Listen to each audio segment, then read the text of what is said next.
Our life, our everyday life, is based on two principles: fear and pleasure, reward and punishment. From this arises this constant struggle. From this also arises the whole question of behavior. Because our behavior, that is conduct, how we treat others and treat ourselves, the manner of our speech, the activities of our daily life, are based on these two principles.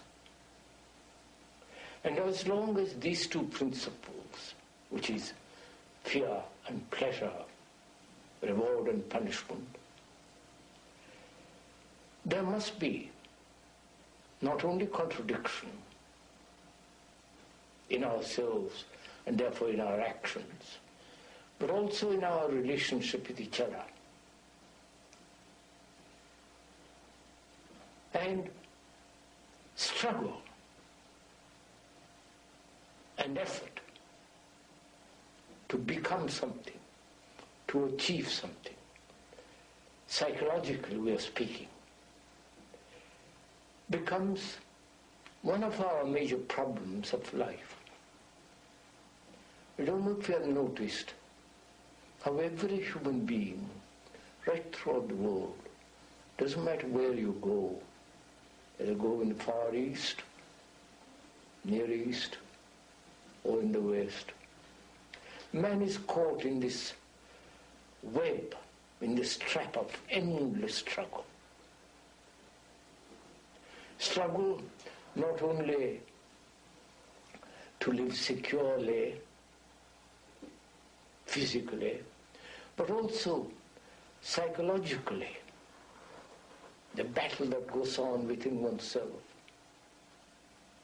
which is most destructive. I do not know if you have noticed this in yourself, how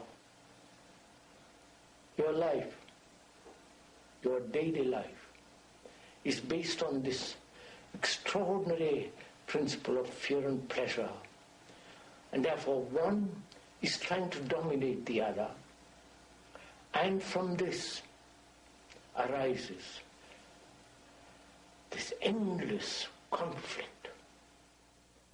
Is it possible to live a life without this constant battle, without this constant struggle, inwardly as well as outwardly? To really understand this, you have to see what your life is first.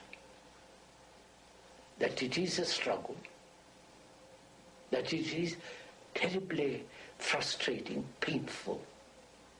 Be aware of that. Be conscious of it. Then don't escape from it. Don't run away from what you see. Don't try to explain it. Don't try to rationalize it. But stay with what actually is, that you are struggling, that there is battle going on inside yourself to be different and to become different and so on. Just watch that. And in that watching, in that awareness, you will find that by the very act of that attention, the struggle comes to an end.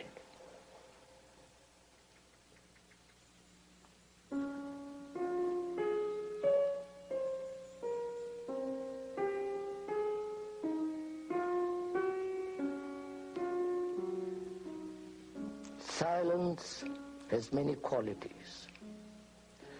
There is the silence between two noises, the silence between two notes, and the widening silence in the interval between two thoughts. There is that peculiar, quiet, pervading silence that comes of an evening in the country. There is the silence in a house when everybody has gone to sleep, and its peculiar emphasis when you wake up in the middle of the night and listen to an owl hooting in the valley. And there is that silence before the owl's mate answers.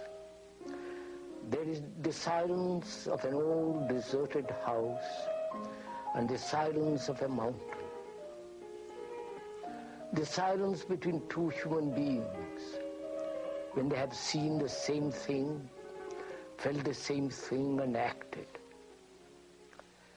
The meditative mind contains all these varieties, changes, and movements of silence. This silence of the mind is the true religious mind, and the silence of the gods is the silence of the earth. And strangely that morning, it had come through the window like some perfume. And with it came a sense, a feeling of the absolute. As you looked out of the window, the distance between all things disappeared, and your eyes opened with the dawn and saw everything anew.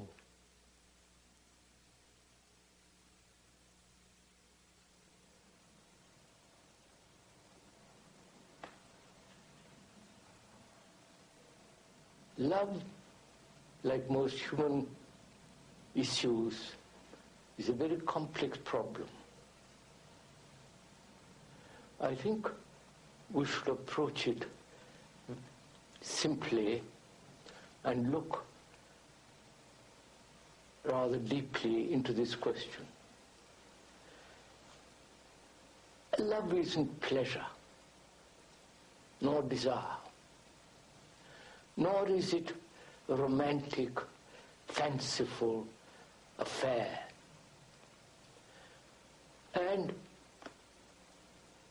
we have made it either idealistic or a sexual affair. And I think when you go into it rather deeply, you'll find that when pleasure is identified with love, it becomes very personal. And therefore, it causes a great deal of harm. It brings about hurt, jealousy, anxiety, and pain. And in the pursuit of pleasure, there is always fear. And where there is fear, naturally, there cannot be love.